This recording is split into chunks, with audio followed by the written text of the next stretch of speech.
everyone, welcome to Study with Shreya. Today we are going to learn our first chapter, that is The Lost Child of our book Movements class 9 in English. So let's begin.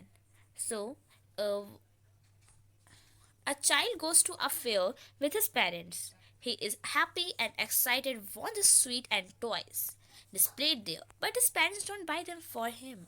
Why then does he refuse when someone else offers them to him? It means there in this story there's a child who goes to a fair with his parents. He is very happy and excited. He wants a sweets, toy displayed there. As we know that a small child really likes the sweets and toys, obviously that's why he was very excited that he will ask his parents for buying sweets and toys, but his parents don't buy them for him. It means that his parents don't buy for him anything. They just refuse to buy them. Then why does he refuse when someone else offers to him? It means he want means those things which he wanted from his parents, those things parents refuse to give him.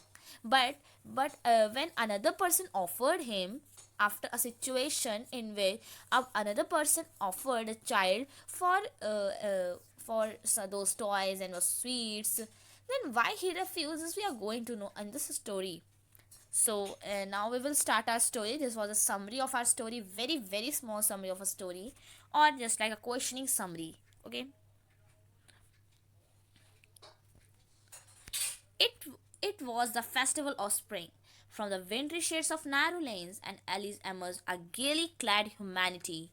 Some walked, some rode on horses, others sat being carried in bamboo and bullock carts. See, okay, it was the festival of spring. It means the season of spring was going on. Obviously, the line shows this.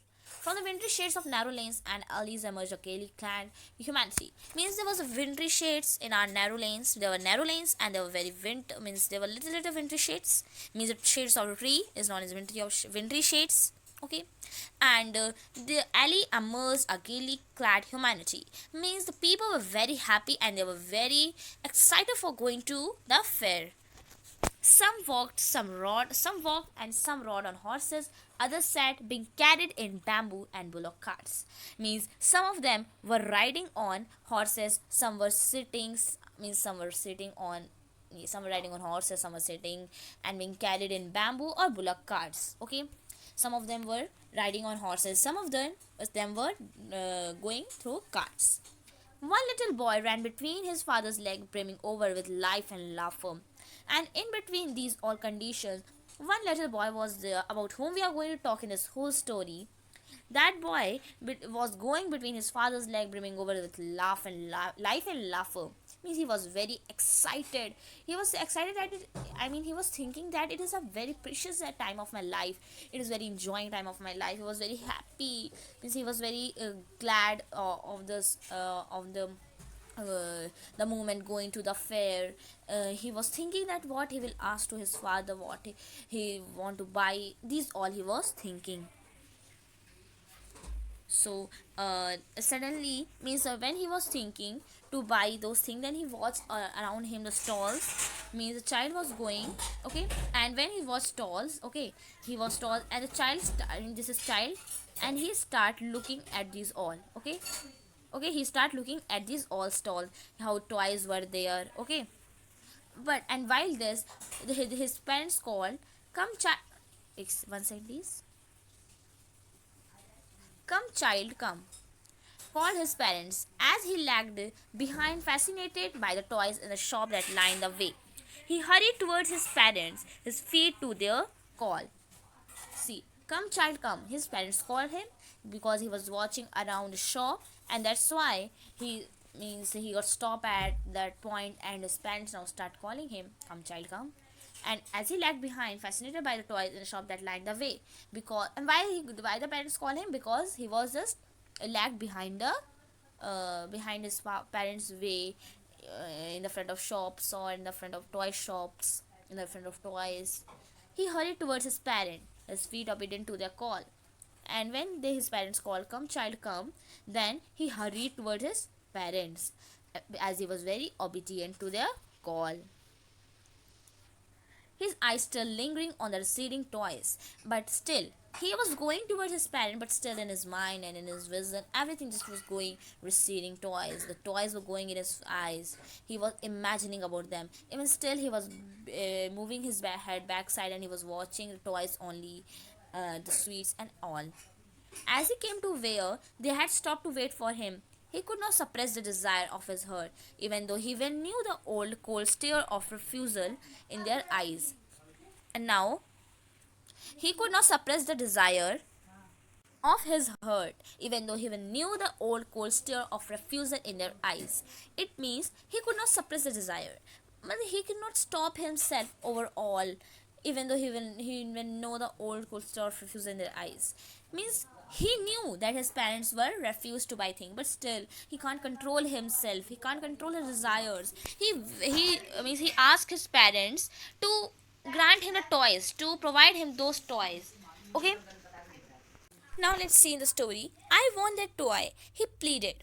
His father looked at him red eyed in his familiar tenant's way. So he asked his parents that, Father, I want a toy, but his father refused to grant him.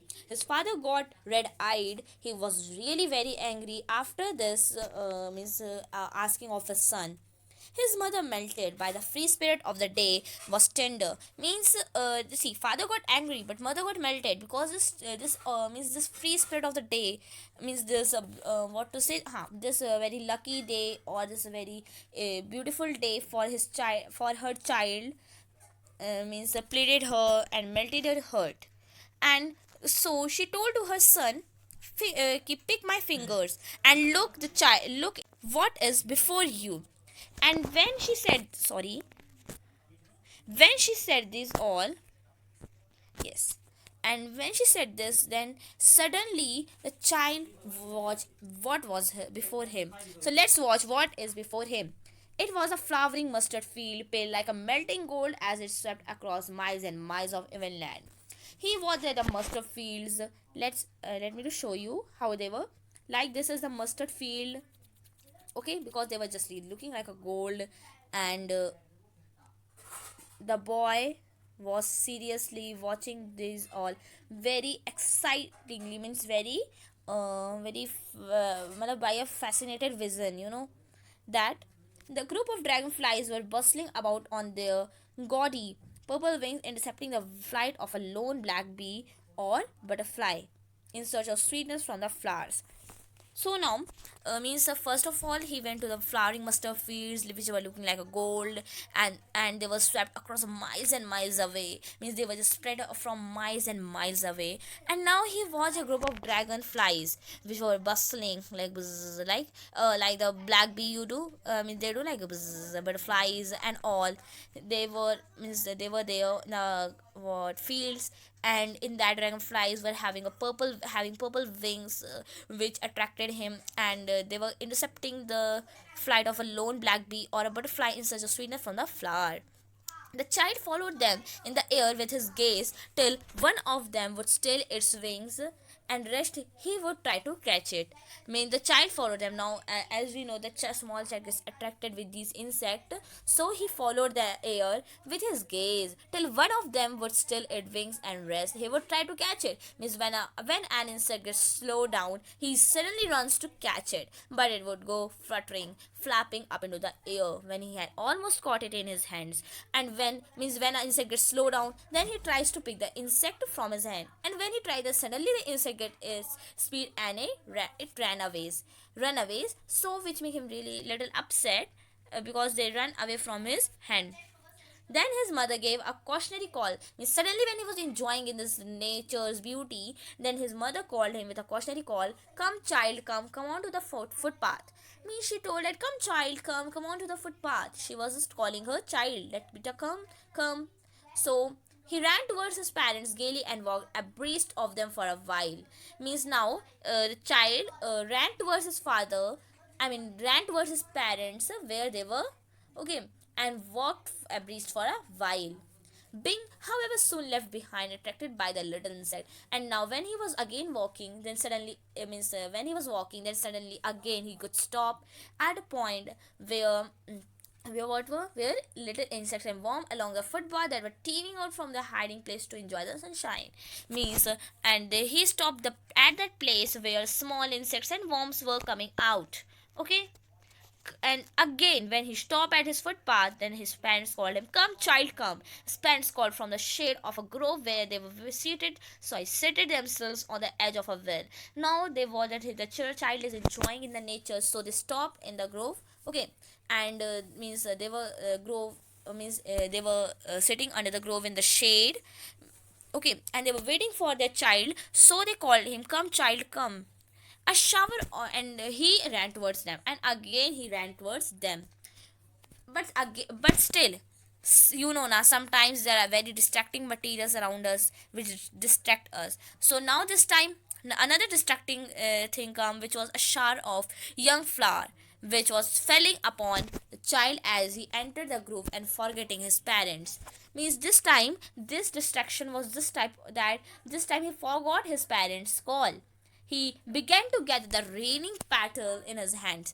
Means the showering of young flowers happening. Obviously, now he opened his hands and he tried to collect the raining petals.